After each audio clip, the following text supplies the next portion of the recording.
를 이기시고 다시 사심을 기념하는 이 부활주일에 주님의 부활의 권능 그리고 그 크신 부활의 축복이 사랑하는 여러분 모두에게 넘쳐나시기를 주님의 이름으로 축복합니다. 예수님이 십자가에 못 박혀 죽으셨습니다.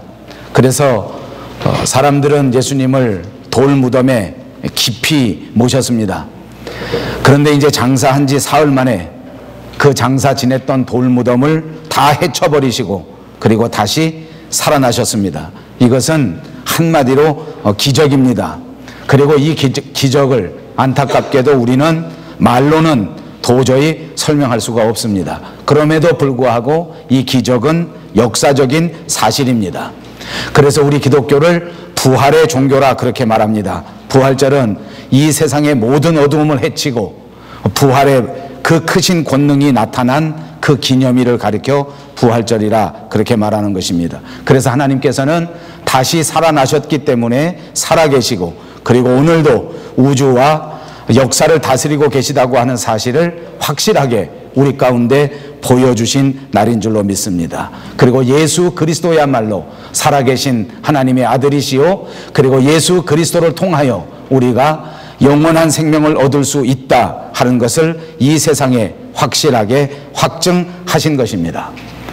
지난 종려주일에 예수님이 예루살렘 성에 입성하셨습니다.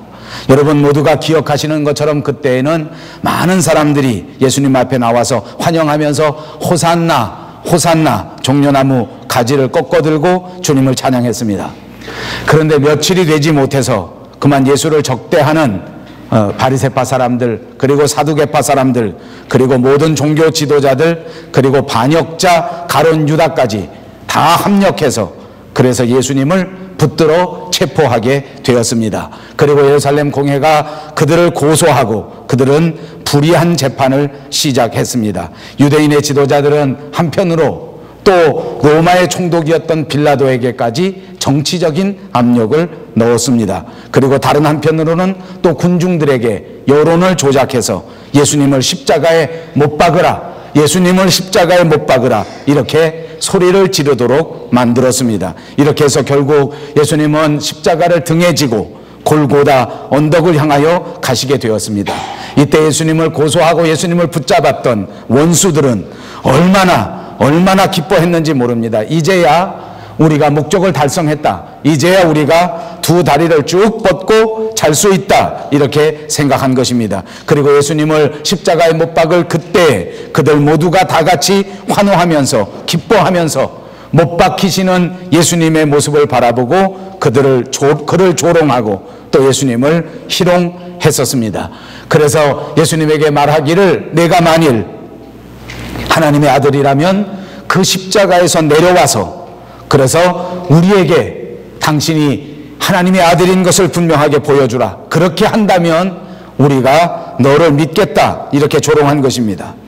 예수님이 십자가에서 못 박혀 목숨을 잃어버리실 그때에 이 원수들은 모두가 다 자기의 목적을 이루었다고 생각하면서 개가를 부르고 이제 내가 이겼다. 이렇게 만족한 그런 웃음을 웃었습니다. 불의가 정의를 이긴 것입니다. 선은 십자가에 못 박아버리고 악은 승리의 찬가를 부르고 있는 것입니다. 어두움이 온통 빛을 삼켜버리고 말았습니다. 이때 예수님의 제자들은 정반대로 좌절에 빠져버렸습니다. 모두가 다 깊은 실망 속에 들어가 버렸습니다. 상심이 깊은 나머지 일어설 수가 없었습니다. 하나씩 둘씩 흩어져 버리고 말았습니다. 그런데 여러분 예수 그리스도는 이 절망 가운데에서 이 실망 가운데에서 다시 그 어두움을 해치시고 부활하셨습니다. 그리고 부활하신 주님께서는 다시 제자들을 찾아오신 것입니다. 이 시간도 부활하신 예수 그리스도께서는 사랑하시는 제자들을 찾아오셔서 만나 주실 줄로 믿습니다. 오늘 사랑하는 저와 여러분 모두가 반드시 꼭 부활하신 우리 주님을 다시 한번 만나시기를 주님의 이름으로 축복합니다. 옆에 있는 분들과 인사합니다. 부활하신 주님을 꼭 만나시길 바랍니다.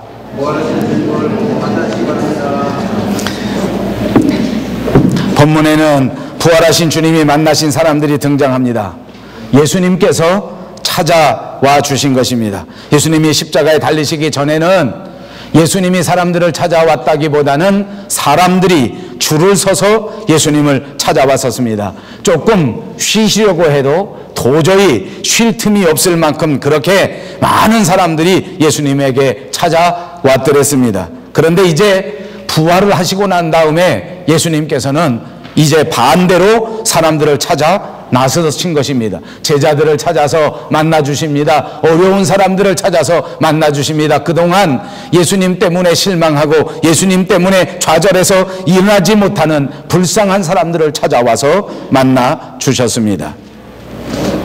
사실 생각해 보면 이 얼마나 감사하고 이 얼마나 감격스럽고 얼마나 황송스러운 일인지 말로 다 할 수가 없습니다. 이것이 우리 기독교의 가장 중요한 본질 가운데 하나인 것입니다. 기독교는 죄 때문에 도저히 하나님 앞에 일어설 수 없는, 죄의 값으로 도저히 멸망할 수밖에 없는 불쌍한 무리들, 우리들을 위하여 예수님 편에서, 하나님 편에서 먼저 작정하시고 먼저 결단하시고 먼저 일해 주시는 종교인 줄로 믿습니다. 사람이 탐구하고 사람이 노력하고 사람이 길을 만들어서 구원에 이르는 종교가 아니라 하나님께서 친히 사랑 가운데 우리에게 찾아오셔서 삶의 길을 활짝 열어주시는 아름다운 종교인 것을 꼭 믿으시기를 바랍니다. 첫 번째, 부활하신 주님이 와서 만나주신 분이 있습니다. 다름 아닌 슬픔 속에 있는 마리아를 찾아오셨습니다.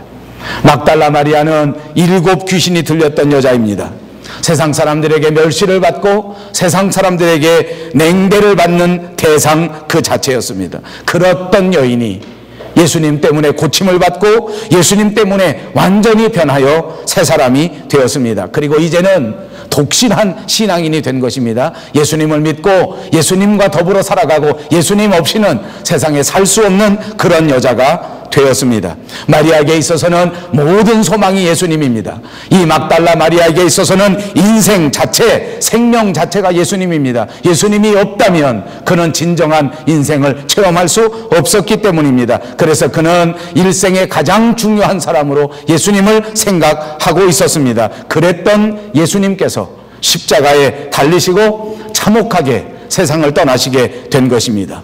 이 여자의 마음속은 도저히 이 모든 일들을 감당해 낼 수가 없었습니다. 마음속에 깊은 슬픔이 넘치도록 넘쳐옵니다. 그 마음속에 느끼고 있는 고독감은 이 세상의 그 어떤 것으로도 치유할 수가 없었습니다. 사실 그녀는 마음 놓고 대화를 나눌 만한 이웃도 없었습니다. 친한 친구도 없었습니다. 사랑을 쏟아 부을 만한 애인도 전혀 없었습니다. 때때로 삶의 길은 이렇게 살아가는 것이다 라고 말하면서 충고해 줄 수 있는 후견인도 전혀 없었습니다. 마리아에게 있어서는 예수님만이 그 인생의 가장 중요한 사람이요, 예수님만이 그 인생의 친구요, 애인이요, 선생이요, 후견자와도 같았던 것이었습니다. 그렇게 중요했던 예수님께서 오늘 비참하게 십자가 위에서 그 생명을 잃어버리시는 것입니다. 세상을 떠나셨습니다.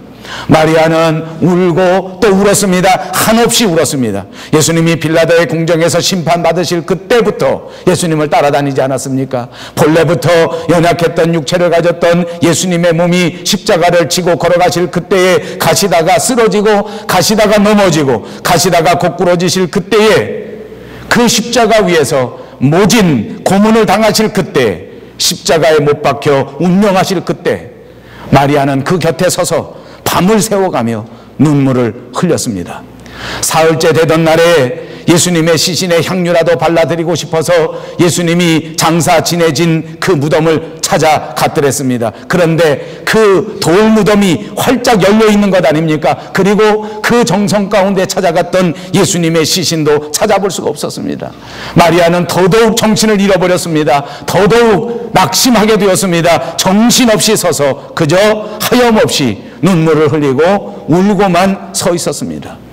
이때 마리아의 등 뒤에 부활하신 주님이 찾아오셨습니다. 인자하신 따뜻한 음성으로 말씀하십니다. 어찌하여 울고 있느냐? 그리고 내가 지금 누구를 찾고 있느냐? 어찌하여 울고 있느냐? 아무 이유가 없는데 왜 우느냐는 뜻입니다. 누구를 찾느냐? 이 말은 네가 찾는 그 사람이 바로 지금 내 앞에 있지 않느냐 하는 말씀입니다.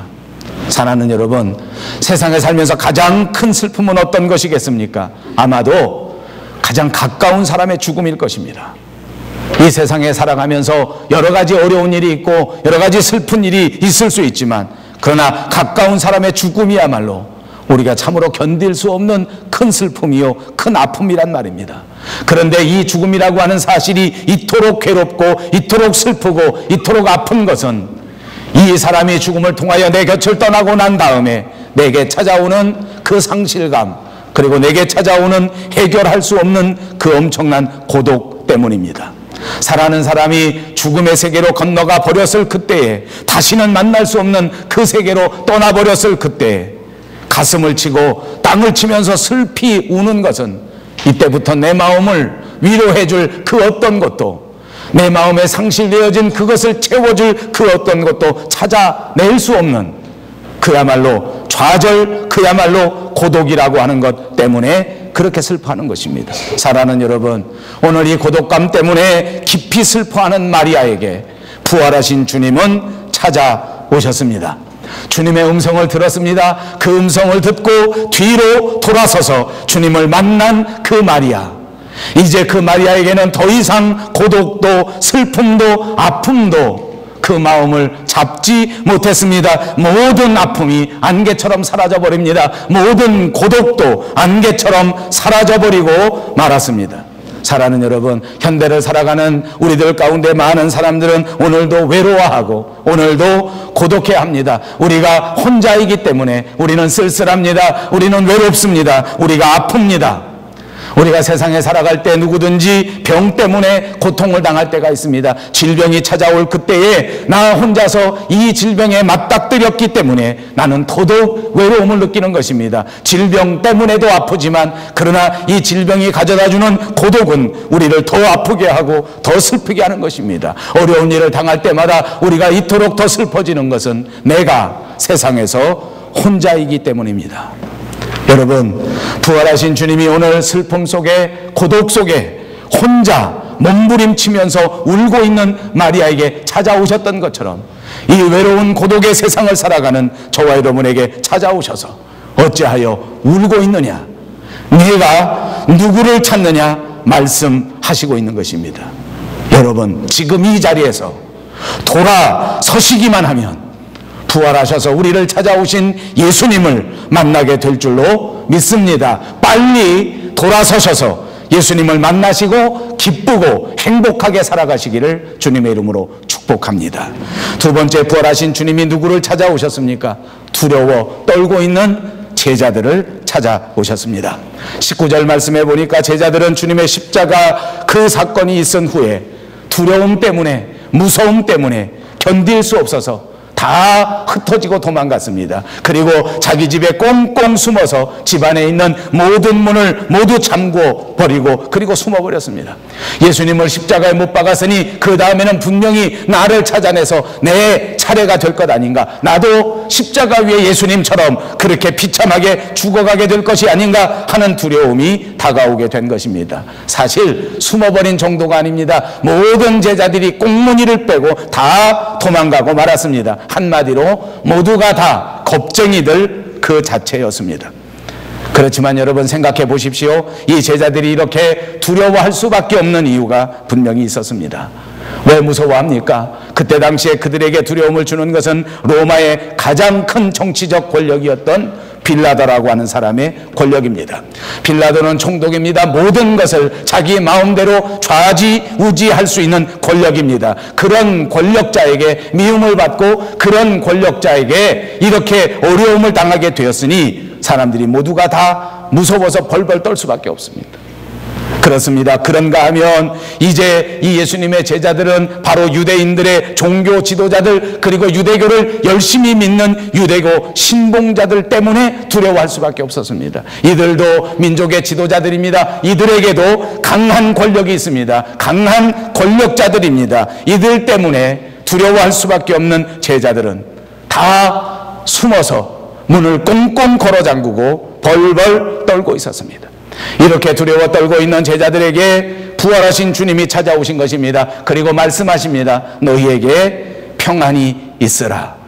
평안을 축복해 주시고 평안을 빌어 주셨습니다. 이 평안은 마음을 평화롭게 하는 평안입니다. 우리의 생각을 주장해 주시는 평안인 줄로 믿습니다. 그렇습니다. 사실 예수님께서는 십자가에 못 박히시기 전에 장차 예루살렘 성에 입성하면 내가 이런 고난을 받을 것이요 내가 십자가를 지게 될 것이다 라고 하는 것에 대하여 이미 말씀하셨더랬습니다. 그때 제자들은 그 말씀을 들으면서 근심이 시작됐습니다. 그렇다면 나는 어떻게 되는 것인가?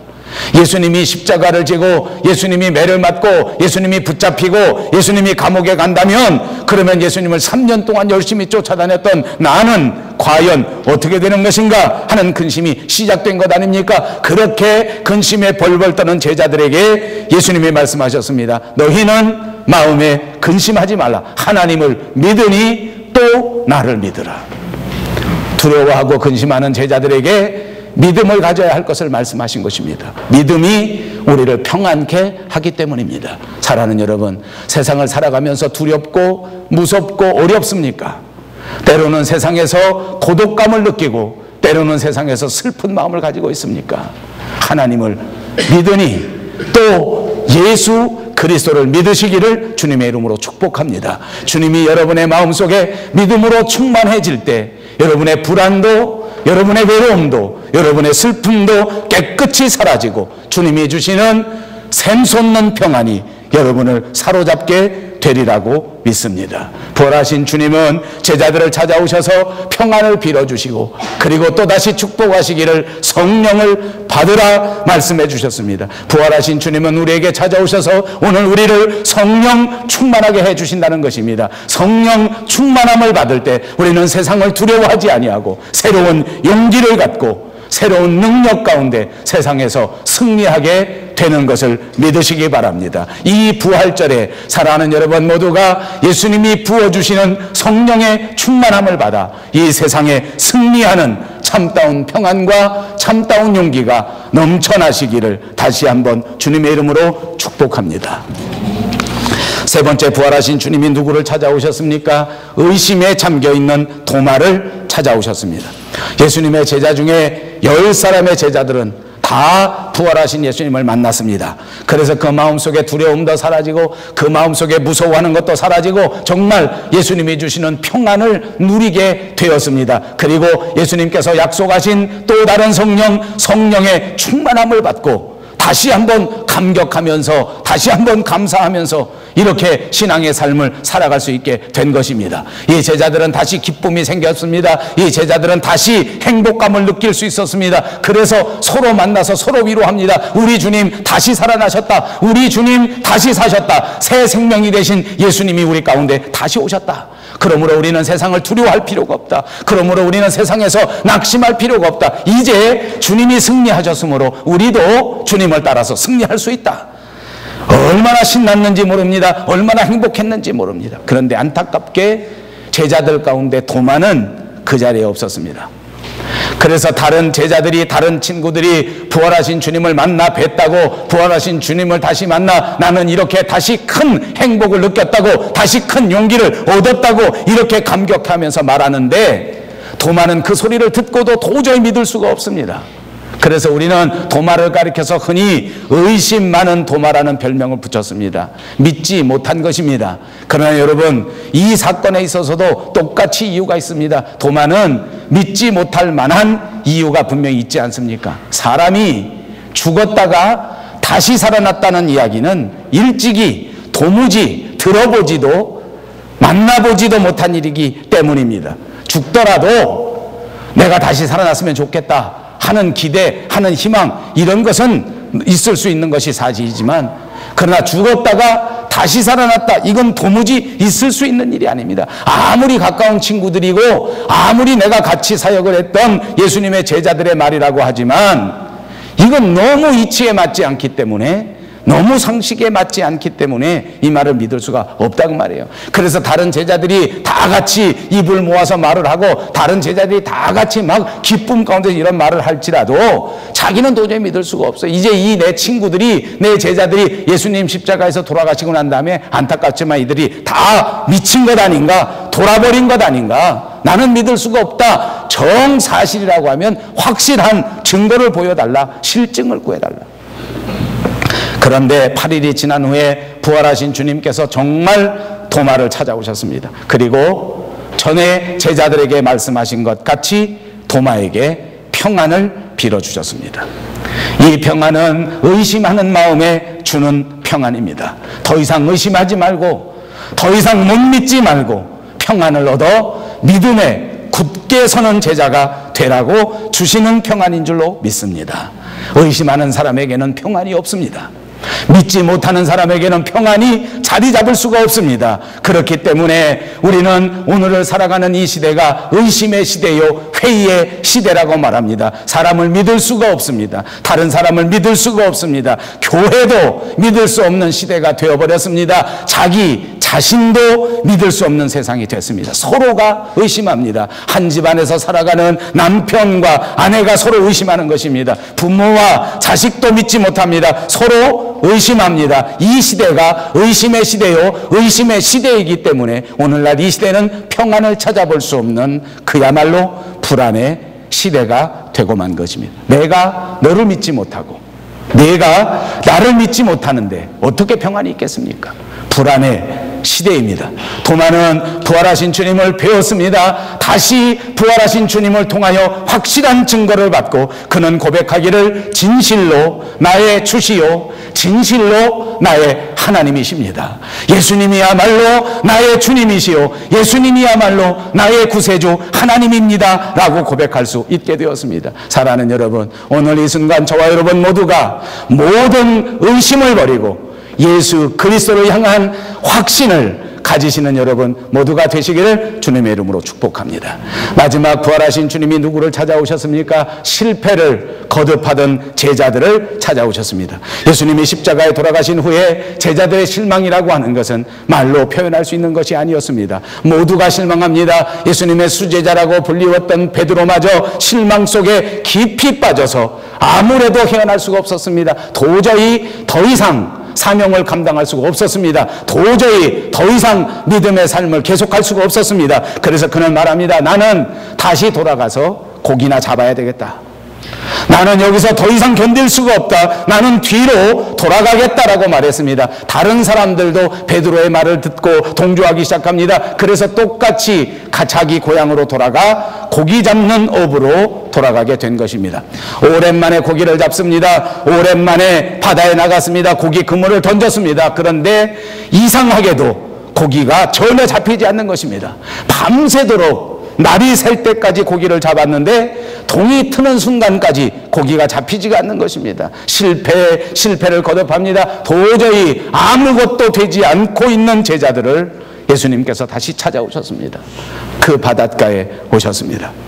제자들은 예수님을 알아보지 못했습니다. 얘들아 너에게 고기가 있느냐 물으시는 주님의 음성을 들었는데도 예수님이 누구신지를 알지 못한 채 그냥 통상적으로 대답했습니다. 아니요, 아무것도 잡지 못했습니다. 우리가 밤새도록 고기를 잡았지만 지금 우리에게는 고기가 아무것도 없습니다 라고 대답한 것입니다. 그때 그 사람이 말합니다. 그렇다면 그물을 오른편에 던져라. 그리하면 고기를 얻을 수 있다 말씀하십니다. 그냥 그 말씀을 따라서 오른편에다가 마지막 그물을 던졌습니다. 그렇게 했더니 아니 이게 웬일입니까? 밤새도록 한 마리도 잡지 못했었는데 그 사람의 말대로 그대로 오른편에다가 그물을 던졌더니 그 그물을 들어 올릴 수가 없을 정도로 그렇게 고기가 많이 잡힌 것입니다. 제자들은 깜짝 놀랐습니다. 배에 있던 제자들마저도 깜짝 놀랐습니다. 다시 다 모였습니다. 미리 준비해 놓으신 조반을 함께 나눈 다음에 주님은 베드로에게 말씀하셨습니다. 내 양을 먹이라. 더 이상 고기 잡는 일에 돌아가 있지 말고 돌아와서 인간의 영혼을 먹이고 인간의 영혼을 기르는 위대한 사명자로 복귀하라 하고 말씀해 주신 것입니다. 아름다운 사명을 다시 맡겼습니다. 실패했지만 큰 사명을 다시 주셨습니다. 사랑하는 여러분, 부활하신 예수 그리스도 우리 주님은 의와 사랑과 진리를 위하여 생활하다가 실망하고 실패했을지라도 다시 새 소망 가운데 찾아와 주시는 분인 줄로 믿습니다. 찾아오셔서 우리에게 다시 큰 사랑으로 새 사명을 맡겨주시고 새 믿음과 새 사랑과 새 소망을 넘치도록 안겨주시는 분인 줄로 믿습니다. 잠시 동안은 불의가 정의를 이기는 것 같고, 잠시 동안은 양심이 권력에게 무참하게 짓밟히는 것 같고, 잠시 동안은 미움이 사랑을 무색하게 만들고, 잠시 동안은 어둠이 빛을 삼키는 것처럼 보여지지만, 그러나 이런 모든 일들은 결단코 오래 갈 수 없다는 것을 예수 그리스도가 우리에게 분명하게 가르쳐 준 것입니다. 그분의 부활이야말로 이것을 우리에게 분명하게 실증해 준 것입니다. 너무나 감사한 것은 무엇입니까? 실패했던 베드로에게 실패를 추궁하지 않으셨습니다. 실패의 원인을 따지지 아니하셨습니다. 지금 네가 나를 사랑하느냐? 그렇다면 내 양을 먹이라. 사랑을 다짐하신 후에 다시 귀한 사명을 허락해 주신 것입니다. 사랑하는 여러분, 사실 주님이 저와 여러분의 과거를 다시 물어보신다면 우리들 가운데 어느 누구도 감히 주님 앞에 설 수 있는 사람이 없을 것입니다. 그러나 주님은 오늘도 찾아오셔서 세상보다 나를 더 사랑하느냐 물으십니다. 그리고 우리도 주님 앞에 주여 우리가 주님을 사랑합니다 라고 고백하기만 하면 우리의 과거가 어찌하든지 주님은 우리를 붙잡으셔서 다시 세워주실 줄로 믿습니다. 그러므로 2013년 오늘 이 부활절 이 시간에 제가 주님을 사랑합니다 라고 고백하시기만 하면 됩니다. 우리 한번 입으로 고백해 보시기를 바랍니다. 주님, 제가 주님을 정말 사랑합니다. 부활하신 주님이 찾아오실 그때에 돌아서셔서 모셔드리기만 하면 다시 믿음과 사랑과 소망을 받으실 것이요 위대한 축복을 받을 수 있는 줄로 믿습니다. 이 기쁜 2013년 부활주일 우리를 찾아오신 예수 그리스도를 영접하심으로써 이 아름다운 축복을 모두 다 넘치도록 충만하게 받으시기를 주님의 이름으로 축복합니다.